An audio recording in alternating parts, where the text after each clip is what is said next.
Hello बच्चों, बहुत सारे लोगों ने मुझे मैसेज किया जिसमें बहुत सारे बच्चों ने पूछा कि बैलेंसिंग ऑफ इक्वेशंस के लिए एक वीडियो बनाइए जिसमें आप इजी तरीके से रूल्स और बैलेंसिंग समझा सकें।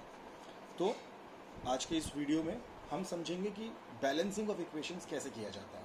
बैलेंसिंग क्लास 10th का टॉपिक है, chapter 1 chemical equations and reactions का, और ये क्वेश्चन एग्ज़ाम में तो कंफर्म आता है।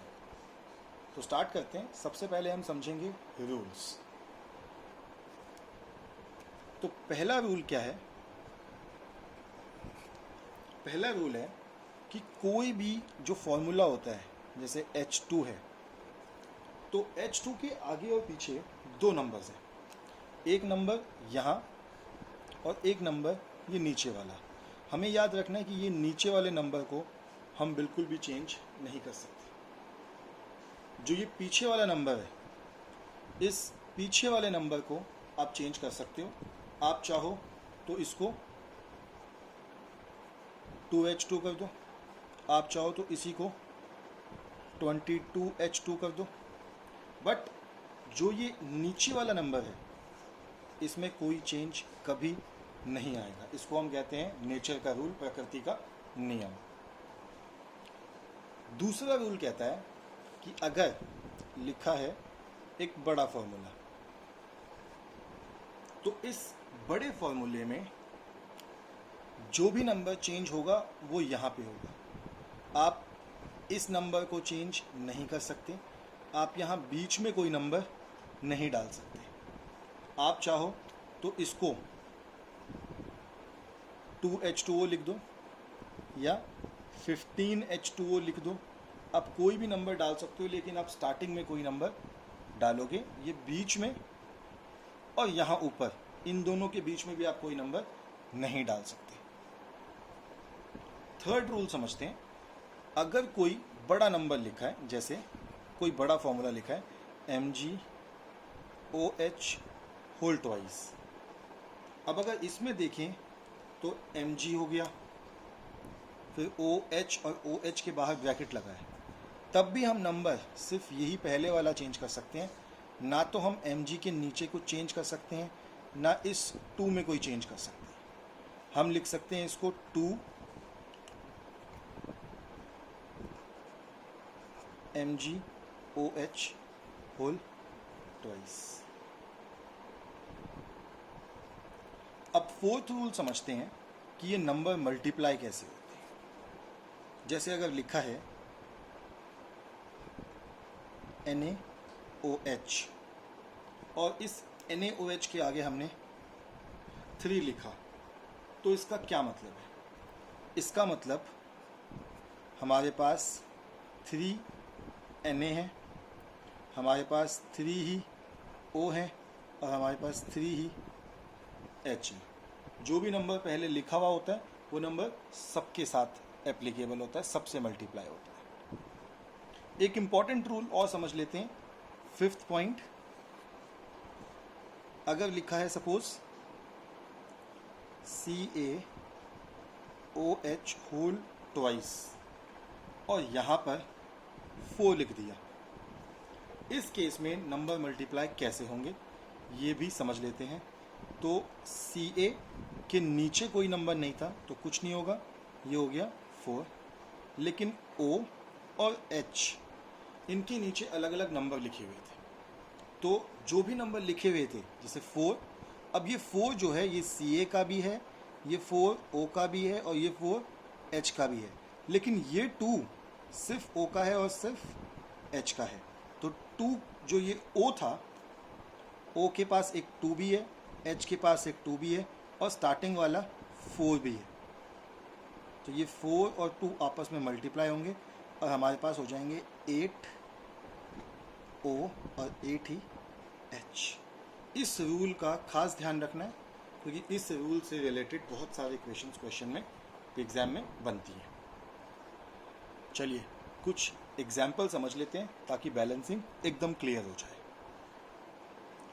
अब एग्जाम्पल्स में कुछ बातों का ध्यान आपको समझाऊंगा कि किन किन बातों का हमें खास ध्यान रखना है। एग्जाम्पल स्टार्ट करते हैं। H2 plus Cl2 gives HCl। पहली चीज़ आपने जो ध्यान रखनी है वो रखनी है कि नंबर हमेशा इंक्रीज होगा, कभी भी डिक्रीज नहीं होगा। जैसे मुझे दिख रहा है कि यहाँ पे H2 के आगे कुछ नहीं लिखा, तो मैं उसको 1 2 3 कर सकता हूँ, वो बैलेंसिंग के ऊपर है। और एक रूल जो इम्पोर्टेंट रूल है जिसको हमें हमेशा ध्यान रखना है वो ये है कि oxygen and hydrogen at last, यानी ऑक्सीजन और हाइड्रोजन की बैलेंसिंग सबसे लास्ट में होगी। अब इस इक्वेशन को देखते हैं, H2 और Cl2, लेकिन H यहाँ कितने हैं 1, तो इस 1 के आगे यहाँ 2 लगा दूँ, तो अब हाइड्रोजन कितने हो गए 2, और Cl भी कितने हो गए 2। चेक कर लेता हूँ, H यहाँ पे H के नीचे 2 लिखा है, इसका मतलब H 2 है। यहाँ पे Cl के नीचे भी 2 लिखा है, यानी कि Cl भी 2 है। इस साइड H 2, इस साइड H 2, इस साइड Cl 2, इस साइड Cl 2, यानी कि ये इक्वेशन हो गई आपकी बैलेंस्ड। एक और एग्जांपल लेते हैं, थोड़ा सा इससे मुश्किल। N2 प्लस H2, तो हमें मिलता है NH3। अब मैंने आपको क्यों कहा कि हाइड्रोजन और ऑक्सीजन को लास्ट में बैलेंस करना है, चेक करते हैं। यहाँ पे हमारे पास नाइट्रोजन है N2, यहाँ पे हमारे पास हाइड्रोजन है H2, और यहाँ पे है NH3। तो पहले नाइट्रोजन को बैलेंस करते हैं। नाइट्रोजन यहाँ पे है 2, नाइट्रोजन यहाँ पे है 1, यहाँ 2 लगा दिया। अब नाइट्रोजन बैलेंस हो गया, नाइट्रोजन यहाँ पे भी 2 हो गए, नाइट्रोजन यहाँ पे भी 2 हो गए। अब लेकिन हाइड्रोजन यहाँ पे कितने हो गए 3 2 6, और हाइड्रोजन के आगे हम यहाँ पे लगाएंगे 3। जब हम पहले हाइड्रोजन और नाइट्रोजन को छोड़ के बाकी चीज़ों की बैलेंसिंग कर देते हैं तो बाकी चीज़ें जो बाकी बैलेंसिंग है वो इजी हो जाती है। और कई बार तो ऐसा होता है कि बाकी चीज़ों को बैलेंस कीजिए, नाइट्रोजन और हाइड्रोजन अपने आप ही बैलेंस हो जाएगा। उसके भी एग्जाम्पल लेंगे, उससे ये चीज़ें और क्लियर हो जाएंगी।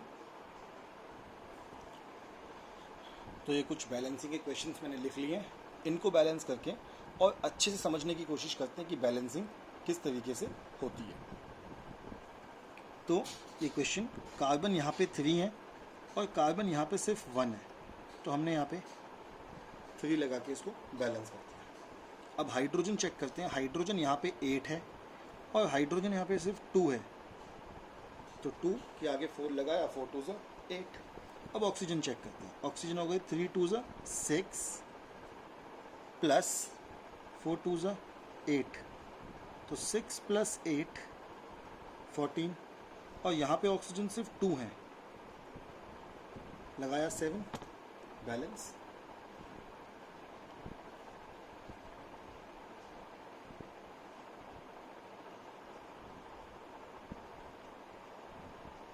क्लियरली बैलेंस होगी।